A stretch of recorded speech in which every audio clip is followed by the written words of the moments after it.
exaltons ce soir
Yeshua.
simplement apparu dans le temple. Alléluia. Le Seigneur de toute grâce, le Dieu de gloire, l'Éternel des armées, le Saint des Saints, est apparu dans le temple. Alléluia. Et il a porté la parole de grâce, de victoire, de vie, de délivrance aux hommes. Il s'est offert lui-même un agneau en sacrifice, afin que le péché ne règne plus sur l'homme, sur toutes les personnes humaines. Ah Seigneur, que ton nom soit béni, que ton nom soit béni. Merci Père pour cet amour que tu as prouvé. Alléluia. Tu nous as prouvé ton amour, Seigneur. Alléluia. Tu ne nous as pas simplement aimés, mais tu nous as prouvé cet amour. Alléluia. Tu nous as prouvé. Tu nous as donné la preuve de ton amour, que toi tu nous aimes. Alléluia. Tu ne nous as pas aimés à cause de nos œuvres. Non, Seigneur, mais tu nous as aimés simplement parce que nous avons été créés à ton image et selon ta ressemblance. Et cette image a été écorchée, détruite, mais tu es venu pour la restaurer, Seigneur, et tu t'es attaché à nous. Alléluia. C'est pourquoi nous aussi, nous disons que tu es digne d'être adoré. Toi qui t'es attaché à nous, tu nous as aimés d'un amour éternel. C'est pas plus grâce. Nous n'avions aucun mérite. Personne ne pouvait prétendre avoir ce salut. Mais c'est pas plus grâce que tu nous as attirés et tu nous as donné ta paix. Seigneur, c'est pourquoi apprends-nous à marcher humblement avec toi. Nous n'avons pas de mérite. Alléluia. Aucune dignité n'était, oh Seigneur, n'était avec nous. Nous avions tout perdu. Nous avions tout perdu. Et toi, tu es venu jusqu'à dans notre bassesse, dans ce monde souillé. L'atmosphère ambiante est remplie de péché. Et tu es venu dans cette atmosphère. Alléluia. Les anges se posaient des questions. Mais où va le Seigneur? Où va-t-il? Tu es descendu dans notre atmosphère ambiante, salée de péché, de jugement, de misère, de pauvreté spirituelle. Tu es descendu et tu nous as appelés. Alléluia. Lorsque Jean-Baptiste a vu, il dit, voici l'agneau de Dieu qui ôte le péché. Tu es descendu et tu t'es livré à cause du péché. Afin que le péché ne règne plus sur l'homme. Yeshua, Amashia, que ton nom soit béni. Merci, glorieux Saint-Esprit, de fixer ta parole dans nos cœurs et de nous conduire à la révélation de Christ. Nous ne voulons rien d'autre que Christ. Nous voulons Christ. Nous voulons Christ. Et nous voulons Christ. Merci, Seigneur. Que ton nom soit béni. Au nom de Jésus. Amen. Amen et Amen. Alléluia. Alléluia. Que le nom du Seigneur soit béni. Bonsoir tout le monde. Bonsoir nos bien-aimés connectés sur YouTube. Que le Seigneur nous bénisse. Que sa grâce soit avec nous. Alléluia. Yeshua Mashiach. Bien-aimés, que à chaque moment d'adoration, de célébration du nom du Seigneur, donnons-nous tout entier. Donnons-nous tout entier. Parce que, tu vois, lorsque Job avait l'habitude de faire des sacrifices pour ses enfants, il le faisait régulièrement, c'est vrai. Mais il n'avait pas idée de ce qui avait été résolu contre sa vie et sa maison.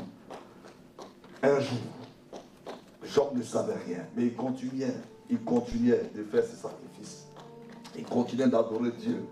Il disait, peut-être que mes fils se sont retrouvés, ils ont péché contre Dieu. Il apportait toujours ces sacrifices-là. Il continuait. C'est vrai, il y avait un esprit de peur en lui, ne voulant pas tout perdre. Mais lorsque la décision a été prise, que Job soit attaqué, Job ne savait rien. Job ne savait rien. C'est pourquoi, bien-aimés, lorsque nous avons l'opportunité d'adorer, de célébrer le Seigneur, célébrons-le avec tout notre cœur. Je me souviens de ce dimanche soir, dans un programme appelé Dans sa présence. Dans sa présence. Normalement, le dimanche après le culte, on finissait le culte, le deuxième culte finissait vers 14h, 15h. Donc, revenir encore à l'église à 16h pour un programme particulier, ça devenait un peu trop lourd. C'est vrai, puisque le lundi c'était un jour ouvrable. Mais je me souviens de ce jour-là. Bon, nous sommes venus adorer le Seigneur, nous avons adoré. C'était un programme d'adoration, uniquement d'adoration, de prosternation. Nous étions prosternés en train d'adorer entièrement le Seigneur. les uns et les autres étaient prosternés dans l'assemblée. En tout cas, il n'y avait pas de... les gens s'étaient même couchés devant le Seigneur. Nous avons adoré le Seigneur. Alléluia. Et cette nuit-là, alors qu'il y avait un décret de mort sur ma vie, je ne savais rien. Je ne savais rien. Mais je rends grâce à Dieu. Et cela, chaque fois que j'ai l'opportunité d'adorer le Seigneur, je veux le faire entièrement, puisque je ne sais pas ce qui est décidé dans l'atmosphère spirituelle contre ma vie, contre ta vie, mon frère, ma soeur. Nous ne savons rien. Si Dieu ne nous ouvre pas les yeux, tu ne peux pas savoir, je ne peux pas savoir. Alléluia. Et au cours de ce programme, nous avions adoré. Notamment, on a fini vers 20h30. Nous sommes rentrés. Et lorsque nous sommes rentrés, au cours de cette nuit, le Seigneur m'a montré un combat qu'il a lui-même mené sur ma vie. Alléluia. Il a juste ouvert les yeux pour que je voie. Pour que je voie. Alléluia. Frère, depuis ce jour, j'ai compris que, puisque nous appartenons à Dieu, donnons-nous entièrement à lui. Alléluia. Parce que le monde des ténèbres est sans pitié. Et le Seigneur m'a délivré. Et j'ai demandé à Dieu, je veux voir dans le physique la manifestation de ce combat. Comment tu as vaincu, comment tu m'as délivré. Et les jours qui ont suivi, Dieu m'a montré et j'ai vu. Et ça a contribué à mon attachement au Seigneur. Ça a contribué. Parce que je dormais, je ne savais même pas que j'avais une telle décision sur ma vie. Mais Dieu a combattu. Je n'ai pas prié. Quand j'adorais ce jour-là, ce dimanche soir-là, je ne priais pas pour un combat. J'adorais simplement le Seigneur. Amen. Amen. J'adorais simplement le Seigneur. Mais lui qui savait toutes choses, il a combattu pour moi. Et comme ce cantique dit, il est le puissant guerrier. Il m'a délivré. Et c'est ce qu'il veut faire pour ta vie, pour ma vie. C'est ce qu'il fait toujours pour nos vies. Alors, quand nous avons l'opportunité, adorons-le, célébrons-le. Tu ne sais pas, je ne sais pas. Que le nom du Seigneur soit béni. Amen. Amen. Alléluia. Nous sommes là pour continuer notre temps d'enseignement et d'édification. Comprendre l'amour de Christ. Nous sommes en train de voir les dimensions de l'amour de Christ. Les dimensions de l'amour de Christ. Mais avant, nous avons regardé les éléments par rapport à tout ce qui s'est passé à la croix. Et pour les hommes, cela n'avait aucun sens. Et voyez, bon, beaucoup de religions sont restées sur les images de la croix, sans chercher à comprendre qu'est-ce qui était derrière. Le Seigneur lui-même a pris le temps de révéler tout ce qui s'est passé derrière. Mais les hommes ont dit non. Nous, ce qui s'est passé ce vendredi-là, en tout cas, ça nous a choqué que des hommes tuent le Fils de Dieu. Donc, ils sont restés sur cette image. Et des hommes, alors que le Seigneur a pris le temps de nous relater tout ce qui s'est passé dans l'esprit, des hommes et des femmes ont décidé de ne pas accorder de crédit à tout ce qui s'est passé, mais de mettre leur focus sur l'image de la croix, sur ce Jésus qui était là, qui était apparemment sans force. Apparemment sans force. Mais le Seigneur a dit, le spectacle que nous voyons, en fait, c'était Satan qui était donc vaincu et qui était traîné. Et tout l'univers a vu sa chute. Mais les hommes ne comprenaient rien. Souvenons-nous, quand il a envoyé les apôtres aller évangéliser 2 à 2, il dit, je voyais Satan quoi?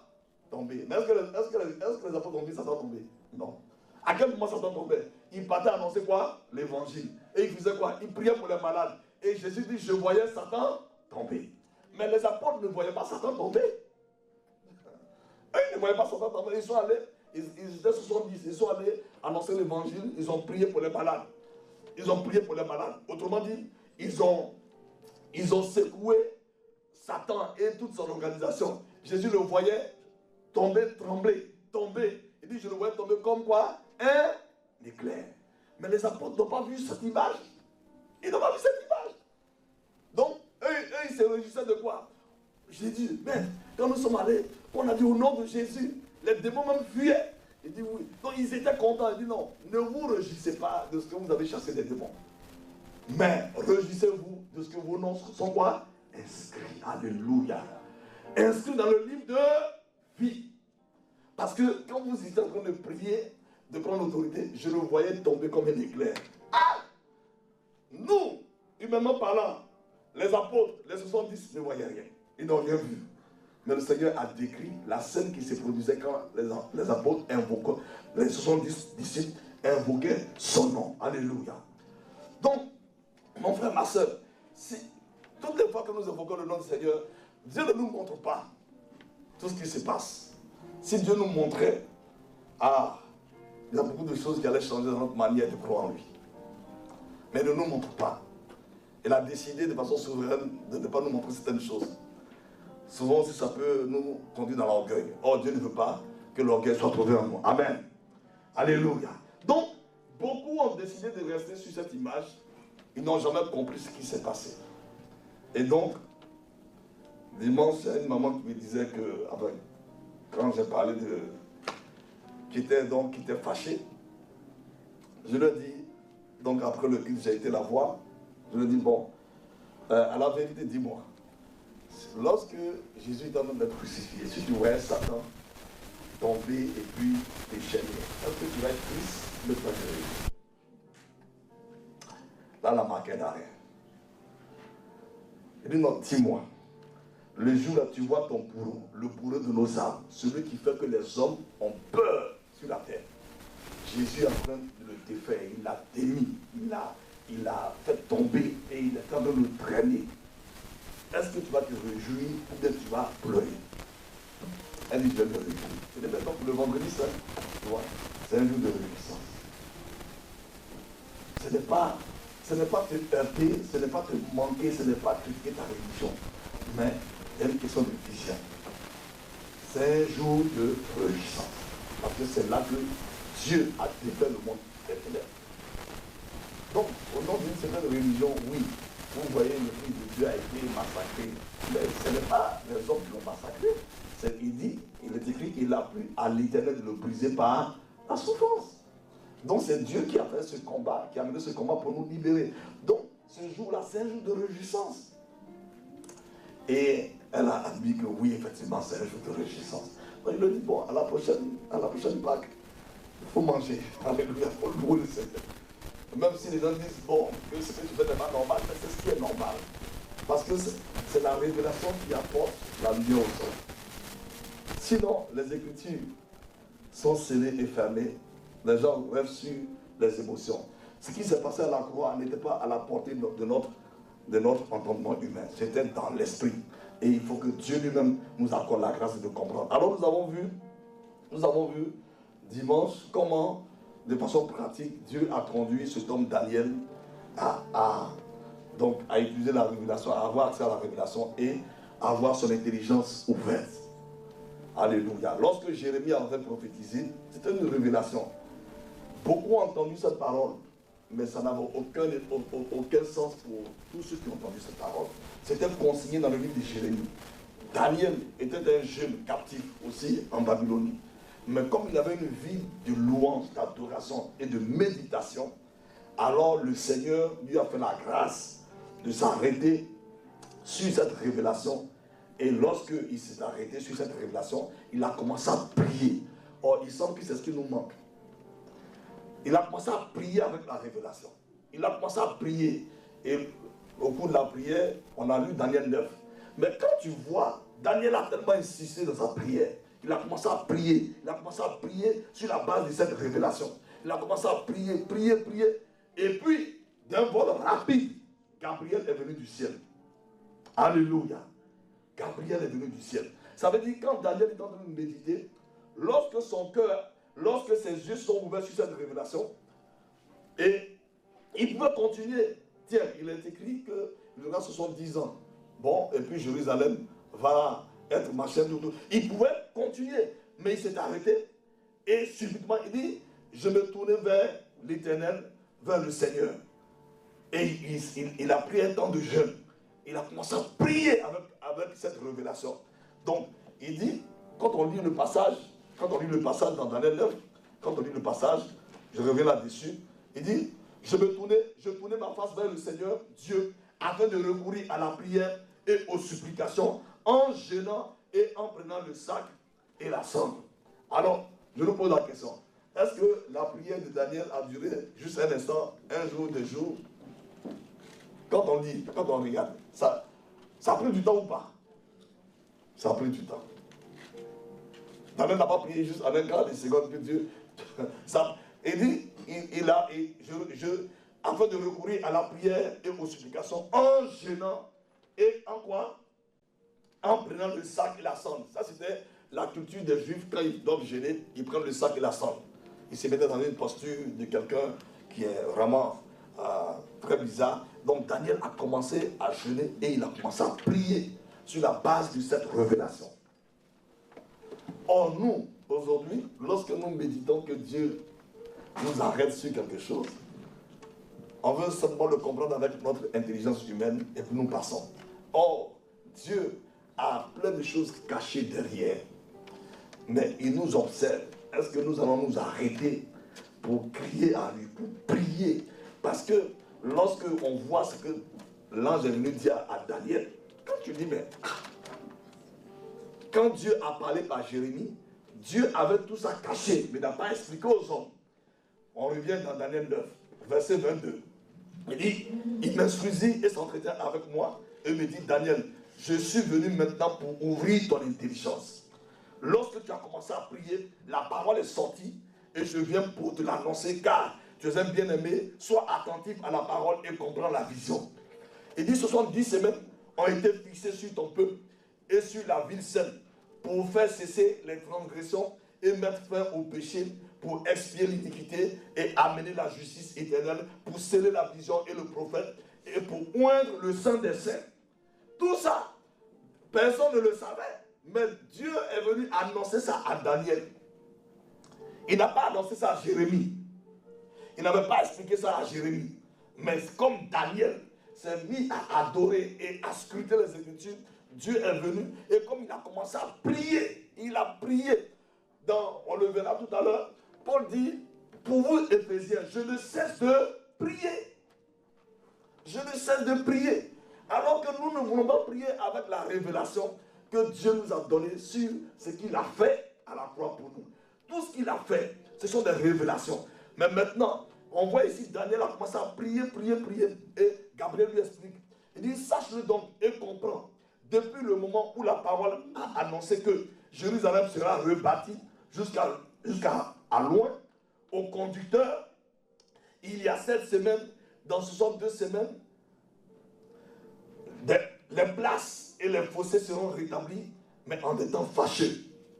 Après les 70 semaines, un oint sera retranché et il n'aura pas de successeur.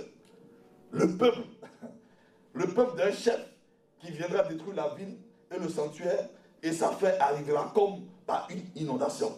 Il est arrêté que les dévastations dureront jusqu'au terme de la guerre.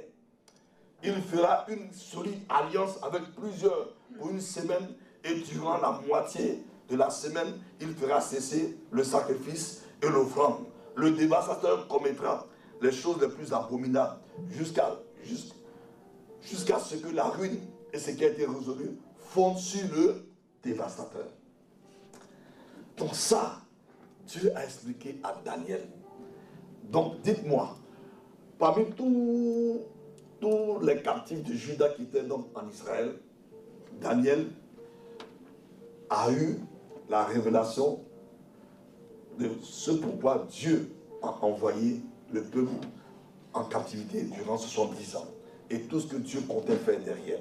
Quand on lit bien, on décortique, il parle de la venue du Saint des Saints, la venue du Saint-Esprit. Tout ça, Dieu a expliqué à ce jeune homme. Alléluia. Ce soir, nous allons voir les bénéfices de la révélation de l'amour de Dieu. Les bénéfices, la révélation de l'amour de Christ, l'amour de Dieu. Quand une personne a la grâce de Dieu de recevoir l'intelligence pour comprendre tout ce qui est, tout ce qui s'est passé, tout ce que Dieu a fait, il y a des bénéfices énormes, les bénéfices de la révélation de l'amour de Christ dans la vie d'un enfant de Dieu, dans la vie d'un serviteur, d'une servante de Dieu, dans la vie d'un fils de Dieu. Il y a des bénéfices énormes. Alléluia. Et ça, je méditais, je dis, waouh, Donc celui-là, il n'était pas annoncé comme un grand prophète, mais c'est à lui Dieu explique la venue du Seigneur, la venue du Saint-Esprit. Alléluia. Et comment le Seigneur va être retranché. On dit qu'il n'aura pas de successeur.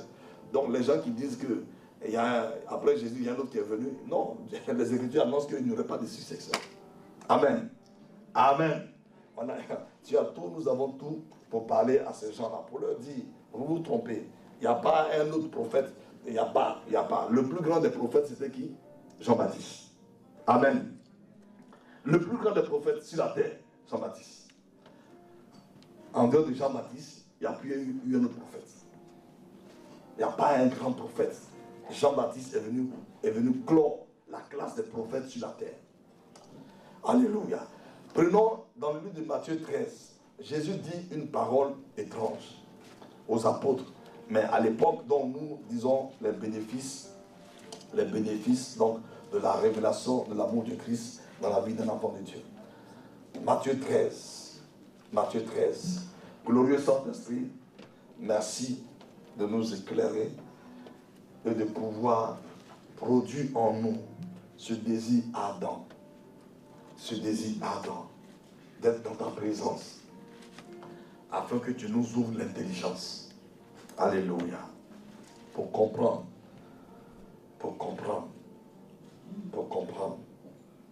ta pensée. Alléluia. Dans Ésaïe, déjà, Dieu avait dit par Ésaïe, il dit, les pensées, il dit, mes pensées ne sont pas vos pensées.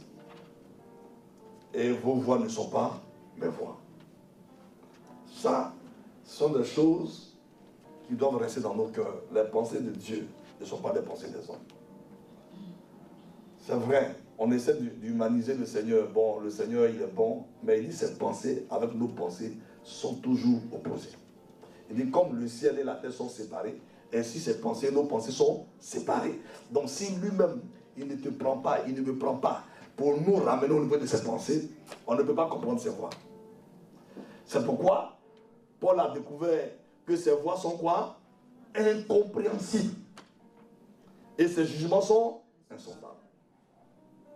Donc si lui-même, il ne me prend pas pour dire, voici ce que je veux faire avec toi. Voici ce que je veux faire avec toi, ma fille, mon fils. Tu as beau regarder humainement parlant, tu dis non, Dieu ne peut pas faire ceci, Dieu ne peut pas faire cela. Tu peux te poser même des limitations, tu peux croire que tu n'es pas la personne indiquée, mais Dieu a sa pensée et elle est en lui. Tant qu'il ne la révèle pas à un homme, personne ne peut comprendre. Matthieu 13, Jésus dit ceci aux apôtres. Lorsque il a parlé la parabole du semeur, verset 1. Ce même jour, Jésus sortit de la maison et s'assit au bord de la mer. Une grande foule s'étant assemblée auprès de lui, il monta dans une barque et il s'assit. Toute la foule s'éteignait sur le rivage, il leur parla en parabole sur beaucoup de choses et il dit, un semeur sortit pour s'aimer, comme il s'aimait, une partie de la semence tomba le long du chemin. Les oiseaux vinrent et la mangèrent. Une autre partie tomba dans les endroits pierreux où elle n'avait pas beaucoup de terre. Elle leva aussitôt parce qu'elle ne trouva pas de sol profond. Mais quand le soleil parut, elle fut brûlée et sécha, faute de racines. Une autre partie tomba parmi les épines montèrent et l'étouffèrent. Une autre partie tomba dans la bonne terre, elle donnant du fruit, un grain 100, un autre 60, un autre 30. Que celui qui a des oreilles pour entendre, entende. Les disciples s'approchaient de lui, alléluia. Les disciples s'approchaient de lui. Regardez, il a parlé en parabole. Et les disciples se sont quoi? Approchés. Alléluia. Les disciples se sont approchés. Jésus a parlé en parabole. Mais les disciples se sont approchés et lui dit, pourquoi leur parles-tu en parabole? Jésus leur répondit, parce qu'il vous a été donné de connaître les mystères du royaume des cieux et que cela ne leur a pas été donné. Car on donnera à celui qui a et il sera dans l'abondance, mais à celui qui n'a pas, on ôtera même ce qu'il a. Ça, c'est un principe du royaume. On donne à celui qui a. Alléluia. Celui même qui n'a pas, on lui enlève ce qu'il croit avoir. Donc les disciples se sont approchés Si les disciples avaient été indifférents, imaginez vous avez été indifférents à la parabole. Jésus n'avait pas donné d'explication. Parce qu'il y a plusieurs paraboles que Jésus n'a pas expliquées. Il y a plusieurs paraboles dans les évangiles. La parabole, quand il a parlé aux pharisiens, on ne prend pas un drap quoi? Neuf. Pour le coudre avec quoi? Un ancien. Il n'a pas expliqué. Il n'a pas expliqué. Alléluia. Nous comprenons qu'il voulait parler de la nouvelle vie que nous avons en lui. Mais il n'a pas expliqué. Mais pour ce coup-ci, les apôtres sont approchés, les disciples sont approchés et lui ont posé la question, mais pourquoi tu parles en parabole? Alléluia. Autrement dit, ils ont manifesté quoi? Un intérêt. Alléluia. Le Seigneur a parlé et il les observait. Ils sont venus lui dire, maître, pourquoi tu ne parles en parabole? Bon, est-ce que leur question est bonne? Parce qu'ils sont concernés. Regardez, pourquoi leur parle en parabole? Est-ce qu'eux-mêmes ils ont compris la parabole? Non. Ils n'ont pas compris la parabole. Mais ils ont fait comme si c'était pour les autres. Mais eux-mêmes, ils sont concernés. La parabole, ils n'ont pas compris. La parabole du semeur. Et quand Jésus va expliquer, mais vous aussi, vous ne comprenez pas. Bon. Et il va expliquer la parabole. Mais il leur dit ceci. Il dit, il vous a été donné, vous, mes disciples, de connaître les mystères du royaume. C'est à nous, les disciples, aux enfants de Dieu, aux enfants nouveau-nés, nous qui avons été régénérés, nous qui sommes nés de l'Esprit. Alléluia. Nous qui avons été baptisés en sa mort et en sa résurrection. Alléluia. Il nous a été donné de connaître. Et le mot connaître qui est là-bas, en grec, ce n'est pas juste connaissance de la tête. C'est le mot comme un homme connaît sa femme. Alléluia. Connaître, le mot qui est utilisé, c'est le mot comme un homme va avec sa femme. Donc ce n'est pas juste une affaire dans la tête, mais une affaire d'intimité. Alléluia. C'est une connaissance exacte. Parce qu'un homme qui va avec sa femme, il a une connaissance exacte de cette femme. Du moins. Alléluia. Je ne parle pas des choses charnelles, je parle des choses spirituelles. Donc pardonnez, ne soyez pas heurtés. C'est pour expliquer. Connaître les mystères, il y a une question d'intimité.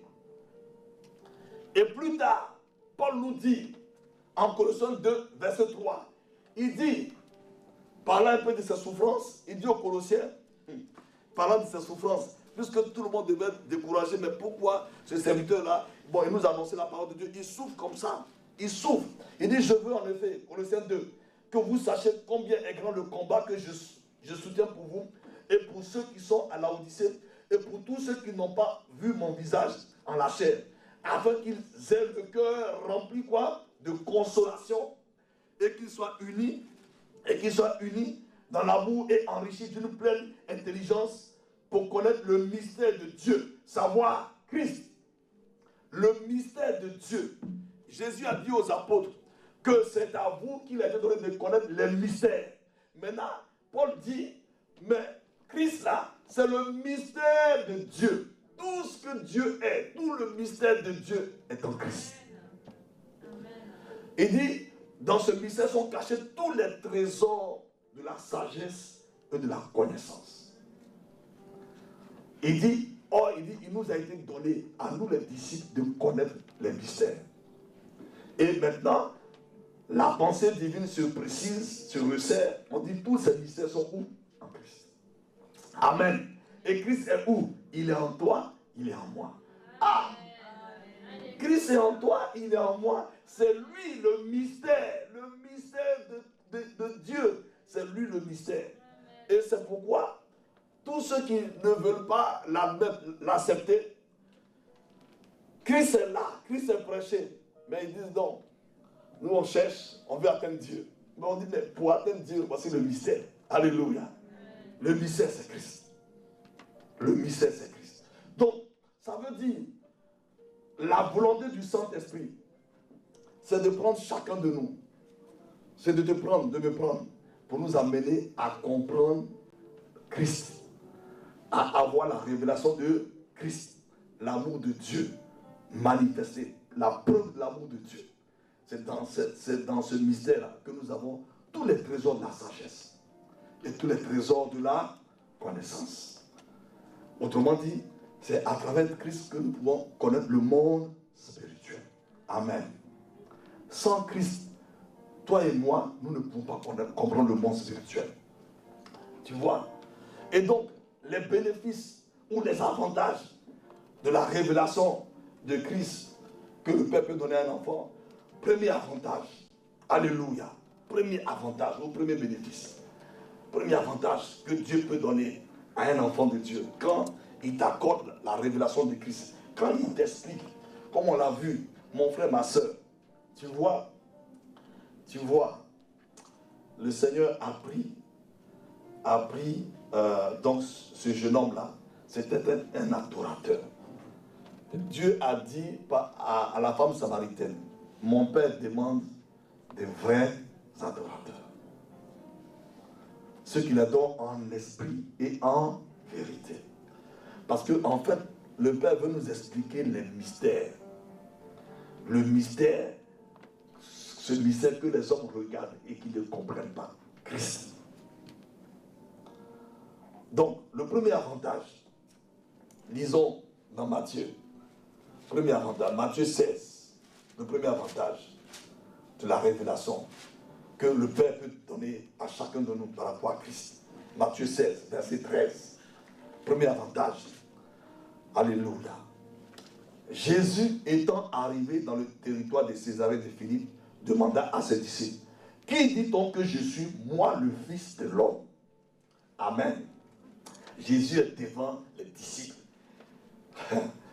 Et il leur pose la question. Il répondit, les uns disent que tu es Jean-Baptiste, les autres Élie, les autres Jérémie, alléluia, ou l'un des prophètes. Et c'est ça, ce sont ces genres de passages que d'autres prennent pour dire que dans votre Bible, il est écrit que quoi, c'est quoi? Un prophète. Donc, il faut que nous ayons l'intelligence pour leur dire, comprends le style d'écriture de Dieu. Dieu est en train de transmettre les pensées des hommes à son sujet. Mais il n'a pas dit qu'il est prophète. Amen. Jésus n'a jamais dit, ils ont dit, oui, il a dit un prophète, aucun prophète n'est quoi? N'est quoi? Aucun prophète n'est honoré dans la maison, dans sa maison. Donc s'il a dit ça, il parle de lui. Bon, alléluia. Bon, on continue. Alors, il leur demande, et vous, que dites-vous que je suis? Simon-Pierre, donc Simon répondit, tu es le Christ, le Fils du Dieu vivant. Jésus reprenant la parole lui dit, tu es heureux, Simon, fils de Jonas, car ce ne sont pas la chair et le sang. Autrement dit, ce n'est pas l'intelligence humaine, ce n'est pas la pensée humaine qui t'a donné de comprendre que je suis le Christ. Mais c'est mon Père qui est dans les cieux. Alléluia. Donc, premier avantage, lorsque le Seigneur me conduit dans la révélation de Christ, l'amour de Christ, le premier élément, c'est que je suis heureux. Alléluia. Je suis heureux. Je suis heureux. C'est quoi ce cantique-là? Je suis heureux car Jésus m'a sauvé. Dans son amour, il m'a tout pardonné. Je suis heureux car Jésus m'a sauvé. Dans son amour, il m'a tout pardonné. Voilà pourquoi je me mets à chanter. Je suis heureux car Jésus m'a sauvé. Oui, j'aime l'homme de Galilée. Alléluia. Oui, j'aime l'homme de Galilée. Mon fardeau enlevé, mes péchés effacés. Oui, j'aime l'homme de Galilée. Mon frère, c'est un mystère. Accepter Jésus, mon fardeau est enlevé. Mes péchés sont quoi? Effacés. C'est un mystère. Je n'ai pas vu Jésus prendre mes péchés un à un. Dieu dit, quand tu acceptes le Fils de Dieu, automatiquement, ton fardeau est quoi? le fardeau que Satan avait mis sur toi, sur moi. Alléluia. Dieu enlève ce fardeau sur ta vie. Deuxièmement, il enlève les péchés. Ce fardeau faisait qu'il y avait une condamnation qui planait sur nous. Et tous les hommes qui refusent le plan de Dieu, ce fardeau, cette condamnation éternelle est sur leur vie. Nous les voyons comme des hommes qui font de bonnes choses sur la terre, qui vont partir. Mais il y a une condamnation qui est déjà sur leur vie. Il n'y a rien à faire. Aucune œuvre ne peut partir de la terre pour les justifier. Aucune.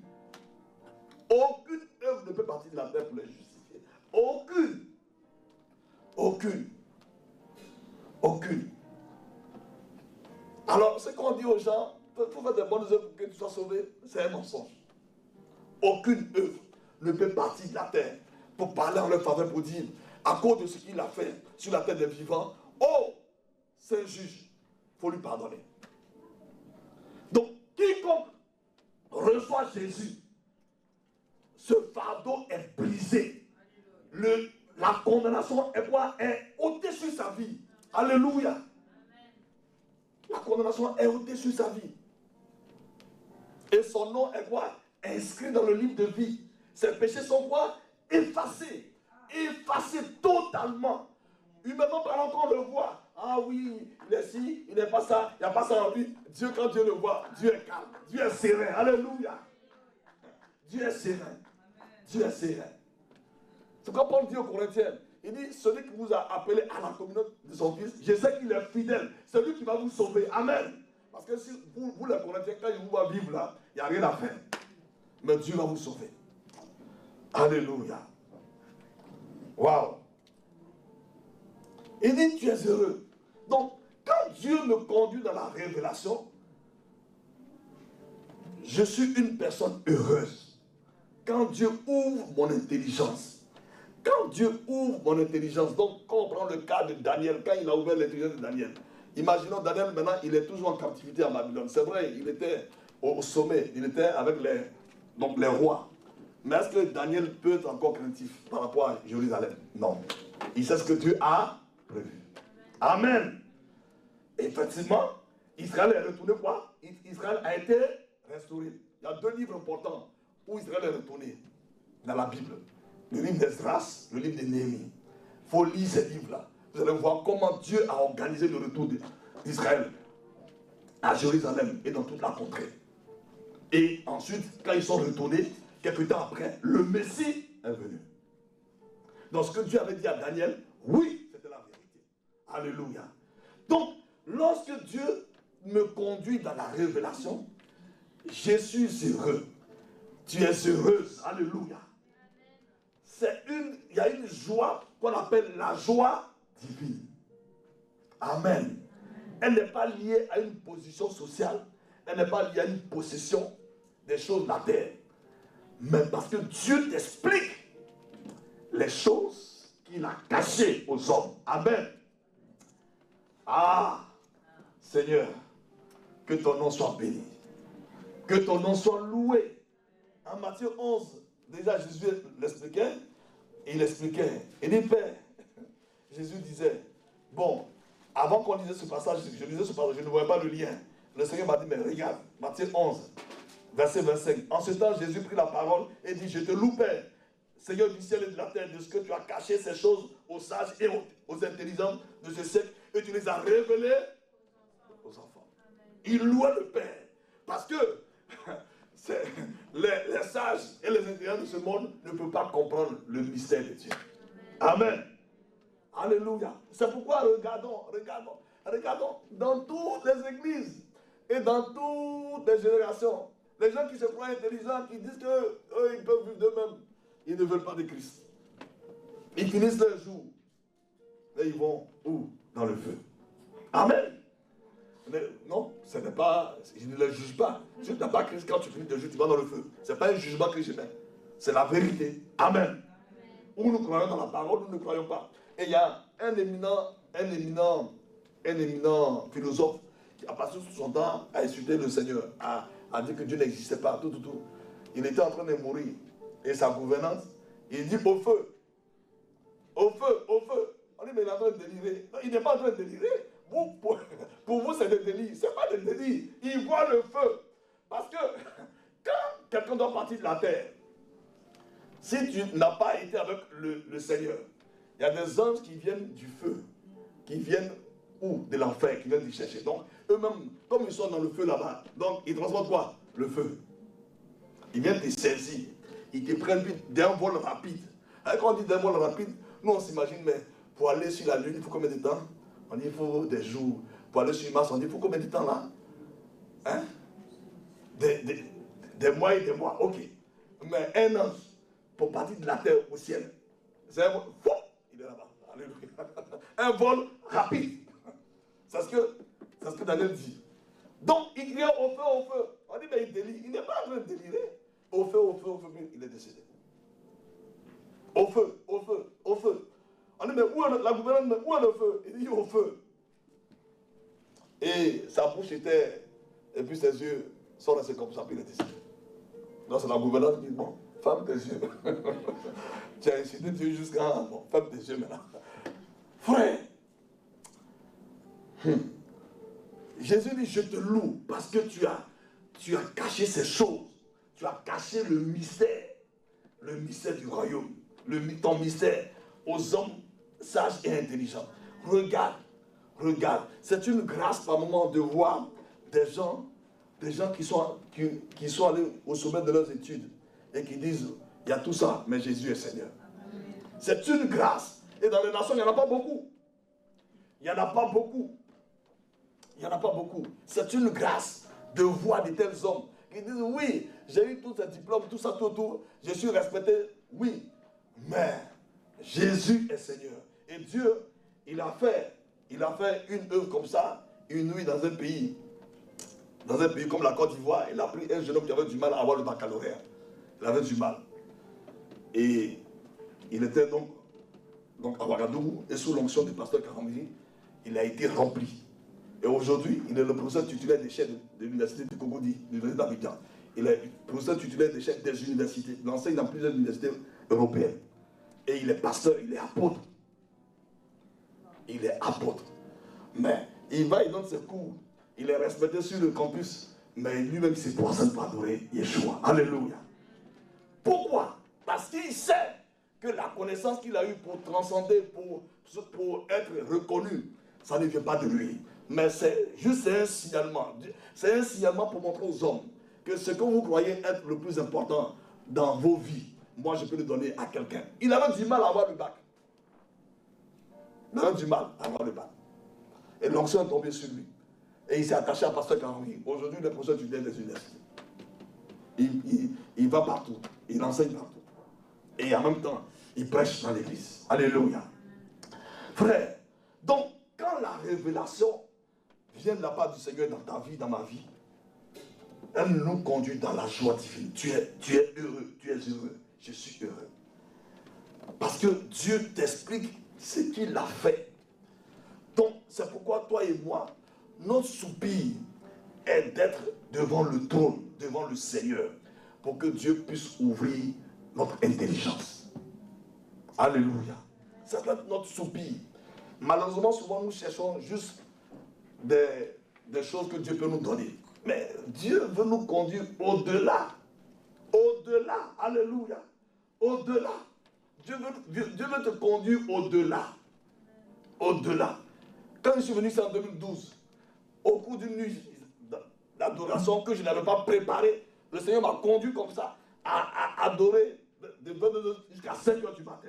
Et il me montre la cartographie spirituelle de la France. Ah! Waouh! Pourquoi l'évangile ne peut pas performer facilement ici? En 2009, je ne connaissais pas la France. Et il m'a montré un endroit important de la France. Il m'a montré, waouh!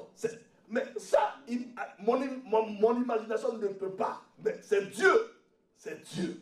Donc, mon frère, ma soeur, c'est pourquoi il est bon que toi et moi, nous puissions passer du temps dans l'adoration. Parce que Dieu a des choses qu'il veut t'expliquer. Au-delà de ce qui est écrit dans le livre, il y a des choses que tu vois. Mais il y a des choses qui sont cachés derrière, que Dieu peut t'expliquer concernant ta vie. Amen. C'est pourquoi tu dois soupirer. Je dois soupirer après lui. Comme David a dit dans le psaume 63, mon âme, mon corps soupire après toi. Mon corps soupire après toi. Et mon âme a soif de toi. Alléluia. Frère, la révélation nous conduit dans la joie divine. La joie divine n'a rien à voir avec une joie qui est basée sur des choses que je peux avoir. La joie divine fait que, tu vois, comme tu sais que Dieu t'a destiné dans les mains du Seigneur, tu es calme, tu es en paix. Amen. Les hommes peuvent être inquiets à ton sujet, mais toi, tu ne peux pas être inquiet.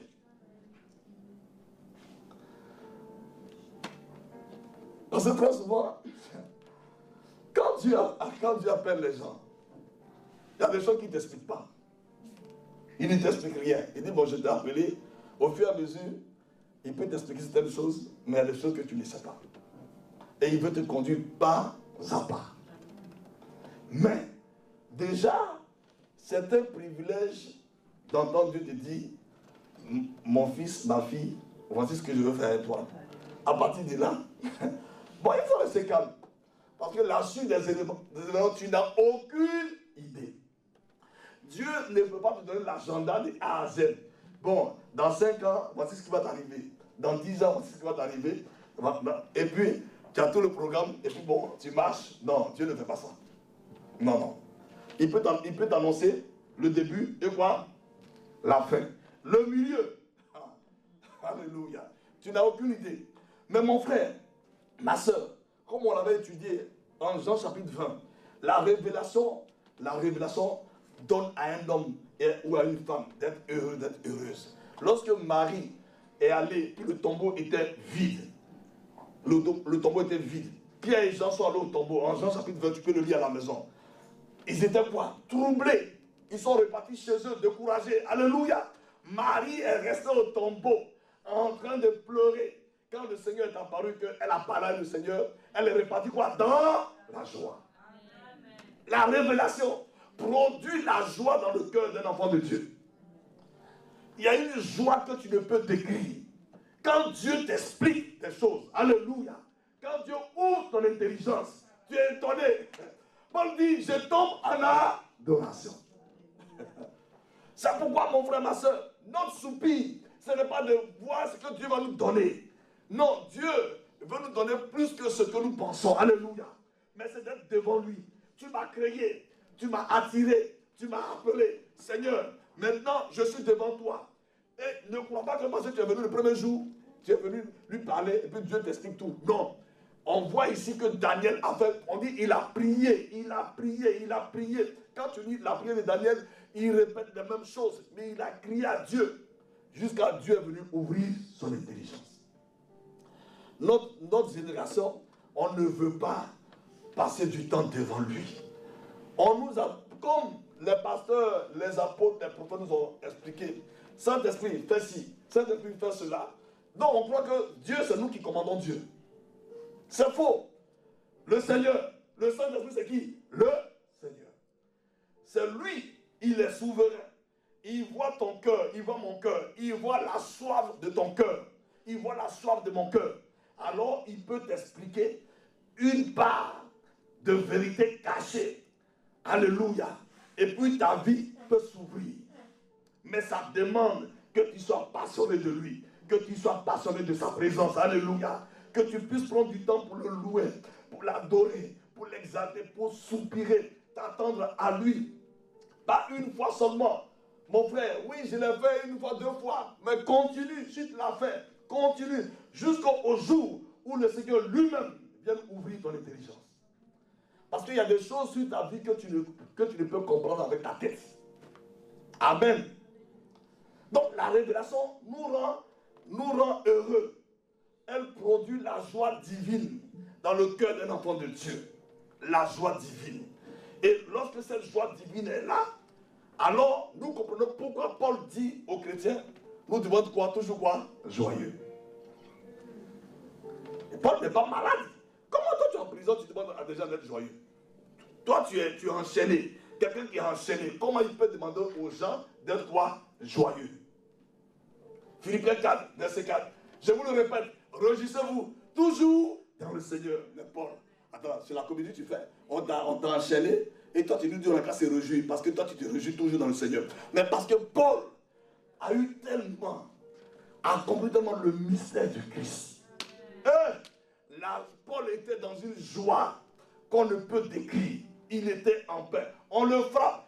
Une fois, il a dit à Agrippa, je veux que vous soyez comme moi, à l'exception des liens. Agrippa dit, tu es fou. Moi, d'être comme toi, il dit oui. Parce que ce que je suis là, si vous saviez ce que je suis, alléluia. Oh, tu ne sais pas de quoi je parle. Moi, le lis. Alors, tu me regardes comme ça, il parle de quoi encore? Lisons, dans Actes. Lisons-le. Quand il a dit ça, Agrippa le roi était fâché. Pourquoi? Il dit, mais je veux que vous soyez comme moi. Ne voyez pas mes liens. Non, moi je ne suis pas lié. Je dois finir mes jours ici. Alléluia. Oh Seigneur, accorde-nous la grâce. Bon. Alléluia. Oh merci Seigneur. Bon, je ne sais pas si tu peux le trouver, mais discours de Paul devant Agrippa. Hein? Oui, Acte 26. Hein? Alléluia. Verset 28.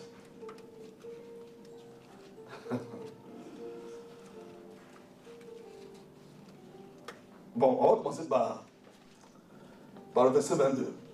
Mais grâce à Dieu, mais grâce au secours de Dieu, j'ai subsisté jusqu'à ce jour, rendant témoignage devant les petits et les grands, sans m'écarter en rien de ce que les prophètes et Moïse ont déclaré devoir arriver. Sans que savoir que le Christ souffrirait et que, ressuscité le premier d'entre les morts, il annoncerait la lumière au peuple et aux nations. Comme il parlait ici, pour sa justification, Festus dit à haute voix, tu es fou, Paul. Alléluia. Ton grand savoir te fait déraisonner. Regardez. Bon, je ne suis point fou. Très excellent, Festus, répliqua Paul. Ce sont au contraire des paroles de vérité et de bon sens que je prononce. Le roi est instruit de ces choses et je lui en parle librement. Car je suis persuadé qu'il n'en ignore aucune, puisque ce n'est pas en cachette qu'elles se sont passées. Crois-tu au prophète, roi Agrippa? Alléluia.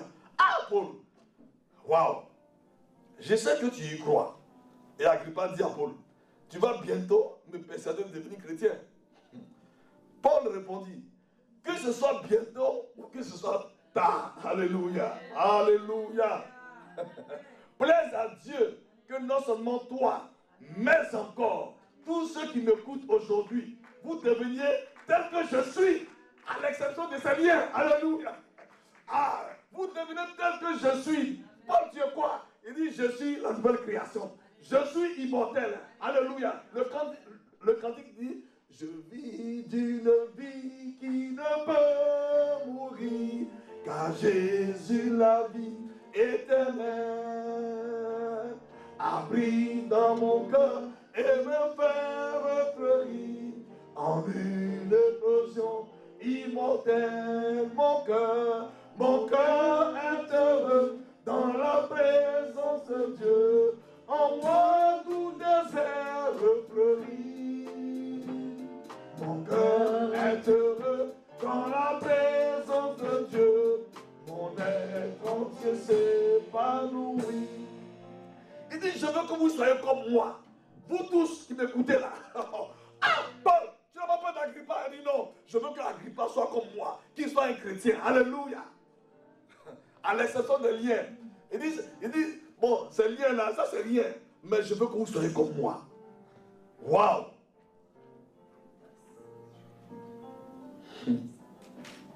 Le roi, le gouverneur Bérénice et tous ceux qui étaient assis là avec eux se levaient. Quand Paul a parlé, il dit, mais le gars là, attends, c'est devant le roi, il parle comme ça, oui. Alléluia. Pourquoi? Paul a l'assurance, alléluia, de qui il est. En se retirant, ils se disaient les uns aux autres, cet homme n'a rien fait qui mérite la mort, alléluia, ou la prison. Et Agrippa dit à Festus, cet homme pourrait être relâché s'il n'eût pas appelé à César. Agrippa dit non. Non, on ne peut pas condamner un homme. Alléluia. l'esprit de Jésus qui est en lui. Quelqu'un a dit, jamais Jésus n'a parlé comme un homme. Alléluia. Regardez, Paul parle à un roi, il est condamné. Mais le roi dit, non, non, on ne peut pas condamner un homme. Alléluia. Oh, que l'esprit de grâce, l'esprit de victoire, l'esprit de Christ qui en toi nous fasse triompher. Alléluia. Nous fasse triompher. Alléluia. Alléluia. Merci Seigneur. Mon frère, ma soeur, il y a des connexions que tu vas avoir parce qu'il y a une forme de sagesse qui sort de ta bouche. Et quelqu'un va s'attacher à toi. Tu dis, ah, la façon dont tu m'as parlé là, tu as quelque chose, tu as quelque chose. Et puis, une amitié commence. Dans le nom de Jésus. Amen. Amen. Et Amen. Alléluia. Frère, mon ami Jean-Baptiste Sombo, que mon épouse connaît, il était venu quand on était au millénaire. On s'est vu sur le campus, et puis donc, moi j'étais déjà dans le Seigneur. On a échangé. Et puis, il me regarde, il est étonné, parce qu'il s'est posé des questions, puis je lui ai répondu. À partir de là, une relation a commencé jusqu'aujourd'hui. Frère, l'esprit que nous avons reçu, c'est parce que bon, nos vies, bon, il y a des situations, bon, mon compte est rouge, bon, il n'y a pas ci, il n'y a pas donc, bon, on se méprise, on ne sait pas ce que Dieu a investi en nous. On sait, bon, la jeune fille, bon, parce que si elle ne trouve pas de mari, moi j'allais parler à un païen, bon, Dieu a comme ça t'a dit. Si ces jeunes filles-là pouvaient comprendre que moi, Dieu, je suis capable de déplacer un Chinois, faire de lui un bêté. Alléluia. Oh, Seigneur. C'est moi, Dieu. Mais je suis capable de prendre un Chinois, faire de lui un bêté. Alléluia. Pour qu'il soit ton mari à cause de toi. Mais regarde, qui est devenue la femme de Boaz? N'est-ce pas une Moabite maudite? Notre connaissance de Dieu est tellement fermée que, bon, si c'est ça, Seigneur, bon, tu as vu, c'est Mme Carnabine même qui a donné le témoignage. Elle ne savait pas que Dieu l'avait préparé pour une telle mission, épouser un tel homme de Dieu. À un moment donné, vers les 50 ans, elle a dit à Dieu, bon, finalement, tu ne veux pas que je me marie, bon, les histoires de mariage, c'est bon comme ça. Bon, moi, ben, je vais être seul, j'ai créé des églises, bon, je vais diriger ces églises, je suis dans une organisation internationale, ma vie s'arrête là, Seigneur, merci. Bon, comme on aime s'occuper des pleurs pour dire à Dieu que, oh, vraiment, oh, Dieu l'a préparé pour un temps glorieux. Elle ne savait rien. Quand le temps est arrivé, elle est rentrée dans la vie de cet homme, boum, son ministère a explosé dans une autre dimension. Frères et sœurs, nous devons soupirer après la révélation de Christ. Ça doit être quelque chose qui doit nous pousser. Frère, je t'en supplie. Il y a au-delà de ce qui est écrit. Le Saint-Esprit veut nous expliquer beaucoup de choses. Mais ça demande que nous aspirions à être dans sa présence, à nous attendre à lui, pour qu'il vienne expliquer. Alléluia. Pour qu'il vienne expliquer des choses qui sont cachées. Il dit, ce sont des choses que l'œil n'a point vues. Des choses qui ne sont pas montées au cœur de l'homme. Des choses que Dieu révèle à ceux qui l'aiment. Mais ceux qui l'aiment, sans la présence, il n'y a pas d'amour. C'est pourquoi Dieu ne peut pas nous là pour dire nous aime. Amen. Dieu ne peut pas t'assurer sur son... Peuple, créature du monde, je vous aime. Non. Il est venu faire quoi? Avec sa présence. Alléluia. Il est venu. L'amour établit la présence. Tu ne peux pas aimer une personne que tu ne la vois pas. Ah, tu sais, moi je l'aime. Hein. Oui, je t'aime. C'est pour ça que tu vois, il faut... Bon, si tu es en train de prier, Dieu t'a conduit, Dieu te conduit. Peut-être aller sur les réseaux, tu as rencontré quelqu'un. Ça, ce n'est pas encore de l'amour. Il faut qu'il y ait une présence plus tard. Alléluia. C'est par la présence que tu sauras que la personne t'aime ou elle ne t'aime pas. Ou bien du moins elle a des sentiments non pour toi. Amen. La révélation produit la joie divine. La joie divine, mon frère, ma soeur, quand elle te contrôle, tu es en paix, tu es tranquille. Tu ne promènes pas des regards inquiets. Alléluia. La joie divine, la joie divine, la joie divine. Un jour, enfin, au cours d'une période de ma vie, je priais, je ne comprenais pas, je ne comprenais rien.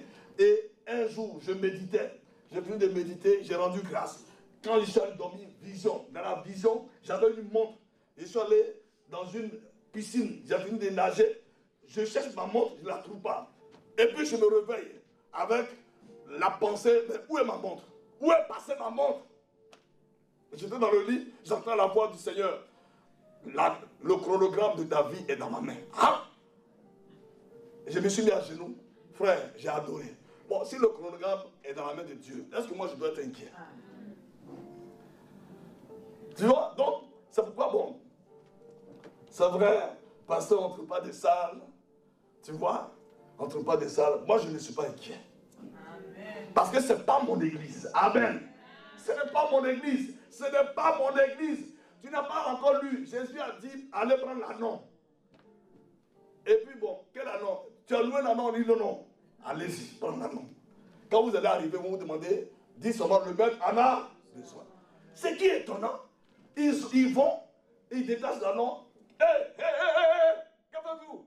Le Seigneur en a besoin. Il dit, ah bon, si c'est le Seigneur, allez-y. Quel Seigneur? Quel Seigneur? Ils ont laissé l'anneau. Alléluia. Mystère de mystère, frère. Si tu as eu la révélation que ta vie entre les mains de Dieu, alléluia, tu restes tranquille. Ce n'est pas lié à l'âge. Ce n'est pas lié à ton âge. L'âge n'est pas une limitation pour Dieu. Les hommes peuvent te jeter pour dire, toi, tu as plus de tel âge, on n'a plus besoin de toi. Mais Dieu, alléluia, n'est pas limité par ton âge. Dieu veut seulement mon cœur, ton cœur. S'il a le cœur, c'est suffisant. Puisque d'un vieil homme, Abraham, à 75 ans, il a bâti l'homme de la foi, le père de la foi. Que le nom du Seigneur soit béni. Donc, mon frère, ma soeur, je vais m'arrêter là et nous allons prier. Donc, tu comprends que, tu vois, quand Paul dit dans Philippiens 4:4, je vous le répète, régissez-vous, régissez-vous. Il parle de cette joie divine que donne la révélation, qui vient du Père. Alléluia. Et lui, il dit, je vous le répète, réjouissez-vous, que votre douceur soit connue de tous, le Seigneur est proche. Ne vous inquiétez pas. Ah! Deuxième élément, quand la révélation est là, il n'y a plus d'inquiétude. Oui, je m'arrête là. Alléluia. Quand la révélation est là, il n'y a plus d'inquiétude. Alléluia. Bon, je vais m'arrêter là. Pour ne pas qu'on aille plus loin. Parce que là, je suis vraiment très chaud. Alléluia. Quand la révélation est là, quand Dieu t'explique des choses, les inquiétudes ne peuvent plus monter. C'est pourquoi, est-ce que quelqu'un a vu Jésus inquiet? Hein? Qui a lu une fois dans la Bible que Jésus était inquiet? Il dit, ah, même à Gethsemane, est-ce qu'il était inquiet? Il dit, mon âme est triste jusqu'à la mort. Mais est-ce qu'il était inquiet? Il allait faire quoi? Crier au Père. On va se tenir debout. On va se tenir debout. Oh Seigneur, accorde-nous la grâce de soupirer. De soupirer. De soupirer. Ne dis pas, moi, m'a baptisé, ça fait que 2 ans. Non, ce n'est pas une affaire de baptiser 2 ans. Tu vois, Joseph avait quel âge? Puis Dieu lui a parlé de sa destinée. Il avait quel âge? Il avait quel âge? 17 ans. Donc c'est pas, tu vois, ne dis pas qu'on m'a baptisé hier. Ne dis pas aussi, bon, mon âge que j'ai là, est-ce que Dieu a encore un futur pour moi? Abraham avait quel âge? 75 ans. Or, ici en France, les gens de 75 ans, qu'est-ce qu'ils font? Ils lisent des journaux, c'est pas ça? Ils font les yeux fléchis là, c'est pas ça? Ils payent les journaux, puis ils mettent ça, ils prennent ça. Mots croisés, ils font les mots croisés, ou bien ils jouent aux cartes. Ils jouent aux cartes. Et puis les enfants viennent, papi, papi. Non, il y a une destinée qui est encore cachée, inexplorée. Oh Seigneur. Alléluia. Alléluia. Merci Seigneur. Alléluia. Makaro shekete brak. Alléluia. Merci Seigneur. Merci Seigneur. Alléluia. Merci Seigneur.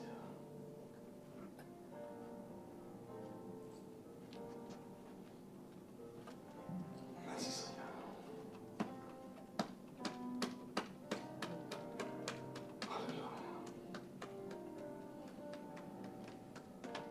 Alléluia. Alléluia. Que ton nom soit béni, Père. Ensemble, élevons la voix et bénissons le nom du Seigneur. Et demandons-lui de nous aider à soupirer après la révélation de Christ. Prions le Seigneur. Prions le Seigneur. Prions le Seigneur. Ouvrons nos cœurs et nos bouches. Prions le Seigneur. Soupirons, soupirons. Demandons au Seigneur. Seigneur, nous nous attendons à toi. Je m'attends à toi pour que tu me conduises dans la révélation de Christ. Parce que je veux expérimenter la joie divine. Je veux demeurer dans la joie divine. Je veux vivre dans la joie divine. Oui, Seigneur, nous te bénissons ce soir. Oui, lorsque tu ouvres les yeux d'un homme ou d'une femme, alléluia, la personne est heureuse. Nous te supplions ce soir, conduis-nous dans cette dimension de grâce, afin que, Seigneur, nous ayons accès à la révélation, alléluia, de Christ, le mystère de Dieu, Père, le mystère de tous les mystères. Christ, oh Seigneur, accorde-nous la grâce d'avoir accès à la révélation de Christ, à l'amour de Christ, alléluia. Conduis-nous, Seigneur, nous te supplions, nous te supplions, nous te supplions, alléluia. Béni sois-tu, loué sois-tu, honoré sois-tu, alléluia. Oui, j'aime l'homme de Galilée, oui, j'aime l'homme de Galilée. Oh, pardonne lui, un péché effacé. Oui, j'aime l'homme de Galilée. Oui, j'aime l'homme de Galilée. Alléluia. Oui, j'aime l'homme de Galilée. Mon fardeau enlevé, mes péchés effacés. Oui, j'aime l'homme de Galilée. Mon fardeau enlevé, mes péchés effacés. Oui, j'aime l'homme de Galilée. Alléluia, nous voulons acclamer le Seigneur pour sa parole. Alléluia. Et nous voulons encore prier, bien-aimés. Nous voulons encore élever la voix pour prier et dire, Seigneur, conduis-nous de gloire en gloire dans la révélation de ta parole. Nous levons la voix et disons, Seigneur, conduis-nous de gloire en gloire dans la révélation de ta parole. Cette révélation qui nous rend heureux, cette révélation qui nous donne de n'éprouver aucune inquiétude. Gloire en gloire, gloire en gloire,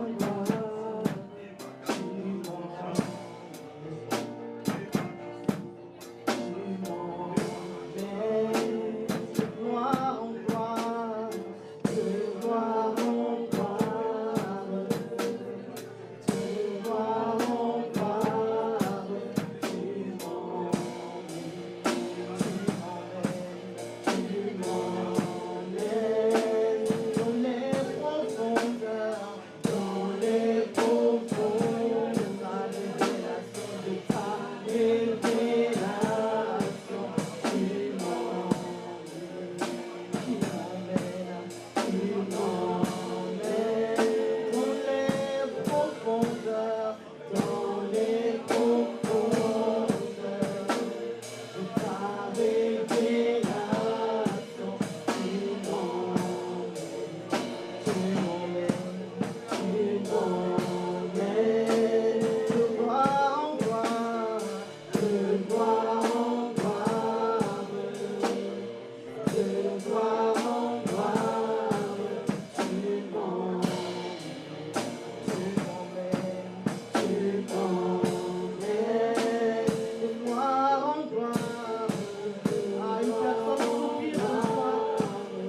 de ta parole qui nous éclaire et qui nous donne d'être remplis de la joie divine, Seigneur.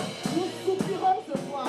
Nous soupirons ce soir, Seigneur, dans les profondeurs, Seigneur, oui, dans les profondeurs de ta révélation, de ta révélation.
Seigneur, nous te bénissons et nous te rendons grâce. Nous voulons aller de gloire en gloire dans ta révélation, dans les profondeurs de ta révélation, dans les profondeurs de ton intimité, dans les profondeurs de ta connaissance, Seigneur. Nous soupirons ce soir, Seigneur. Nous ne sommes pas satisfaits de ce niveau de communion. Nous ne sommes pas satisfaits de ce niveau de consécration. Nous ne sommes pas satisfaits de ce niveau de révélation. Nous voulons plus, Seigneur. Secours-nous, Seigneur. Et donne-nous d'être passionnés. Donne-nous, Seigneur, d'être remplis de ce vif désir de te connaître, Seigneur. Accorde-nous la grâce de passer du temps dans ta présence, en scrutant les Écritures, Seigneur. Et merci pour la révélation que tu envoies pour nous éclairer. Alléluia. Et merci, Seigneur, de ce que tu nous donnes de bénéficier, Seigneur, des avantages de la révélation, Seigneur. Ayant accès à la révélation, Seigneur, nous sommes heureux. Nous sommes toujours joyeux. Ayant accès à cette révélation, Seigneur, nous bannissons l'inquiétude. Nous te bénissons, Seigneur, de ce que la révélation de ta parole est notre partage par ta grâce. Au nom de Jésus. Merci, Seigneur. Nous voulons acclamer le Seigneur. été béni, acclame-le. Merci Seigneur pour cette révélation de notre partage au nom de Jésus. Et merci pour la vie de ce serviteur que tu as utilisé encore ce soir pour nous instruire. Seigneur, conduis-le de gloire en gloire, Seigneur, dans ta révélation et donne-nous de marcher, Seigneur, dans l'obéissance, dans la sanctification, Seigneur, dans l'obéissance, dans la sanctification et dans l'humilité au nom de Christ Jésus. Et Seigneur, tu le connectes aux personnes qui appartiennent à sa destinée au nom de Christ Jésus. Seigneur, tu rends son nom grand au nom de Christ Jésus. Et Seigneur, tu fais fructifier, tu fais croître le ministère, l'Église entre ses mains. Tu fais prospérer l'Église entre les mains de ton serviteur. Au nom de Christ Jésus, tu transformes ses pleurs en cris d'allégresse, Seigneur. Au nom de Christ Jésus. Et tu pourvois ses besoins selon ta richesse et avec gloire en Jésus-Christ. Rien ne lui manque, Seigneur, parce que tu honores celui qui t'honore, Seigneur. Je déclare que ton serviteur est honoré, Seigneur, au nom de Christ Jésus. Et nous voulons acclamer le Seigneur pour la vie de ton serviteur, au nom de Jésus. Merci, Seigneur. Amen. Notre équipe tire à sa fin. Je vais passer aux annonces rapidement. Donc, je nous rappelle notre temps de soutien à la famille Ogis et à notre bien-aimée Edith. Le samedi 21 septembre, de 14h à 20h à leur domicile. C'est au 7 rue de l'Andalousie, à Savigny-le-Temple. Alléluia. Donc, nous mobilisons-nous pour soutenir nos bien-aimés. Gloire à Dieu. Sentons-nous concernés. Soutien financier, soutien moral. Si tu n'as rien, viens. Ta présence compte. Alléluia. Il y a certaines personnes qui disent je n'ai rien donc je ne viens pas. Bien-aimés, on parle de soutien moral et de soutien financier. Mais même si tu n'as pas de contribution à apporter, viens, ta présence compte. Alléluia. Gloire à Dieu. Fête d'action de grâce en l'honneur de Maman Youss ce samedi 31 août à la salle où nous avons eu le séminaire de la Pâque avec le Bishop Michaud à partir de 14h. Alléluia. Nous voulons aussi venir pour nous réjouir avec notre bien-aimé et la famille Godogo. Alléluia. Donc nous comptons sur la présence de tous. Venons nombreux pour nous, pour bénir le Seigneur pour la vie de notre maman Félicienne. Alléluia. Le Seigneur a fait de grandes choses dans la vie de notre bien-aimé. Gloire à Dieu. Quand je vois maman Félicienne, comme le pasteur disait dimanche dernier, comment elle prie et tout ça, je dis que oui, le Seigneur transforme, il fait des prodiges dans les vies. Alléluia. Nous bénissons le Seigneur pour son œuvre dans la vie de notre maman. Donc je rappelle le culte des femmes ce vendredi 30 août de 19h30 à 21h sur Zoom. Tout le monde est convié, hommes, femmes, jeunes. Tout le monde est convié. Alléluia. Dis Amen. Donc connecte-toi et invite quelqu'un. Gloire à Dieu. Donc je rappelle rapidement nos temps de prière. Donc tous les matins de 6h à 7h sur Zoom. Tous les matins de 6h à 7h du lundi au vendredi. Les week-ends de 5h30 à 7h et les jours fériés. Samedi de 7h à 8h. Temps d'enseignement sur la moisson des âmes. Tous les 13h, donc tous les jours de 13h à 14h sauf le dimanche. Nous tenons à la brèche pour prier pour différents cas de maladies, différentes adversités et pour intercéder aussi pour le pays où nous sommes. Alléluia. Et tous les soirs de 21h à 22h, sauf le mercredi soir et le dimanche soir. Culte d'enseignement, d'action de grâce, mercredi de 19h30 à 21h et dimanche de 10h à 12h30 et temps d'intercession de 9h30 à 10h. Alléluia. Nous avons ainsi terminé notre culte. Nous allons élever les mains et je vais prier pour clôturer ce moment. Si tu as été béni encore, élève les mains dans sa présence et rends gloire à Dieu et bénis Dieu. Alléluia. Seigneur, nous te bénissons, nous te rendons grâce, Seigneur.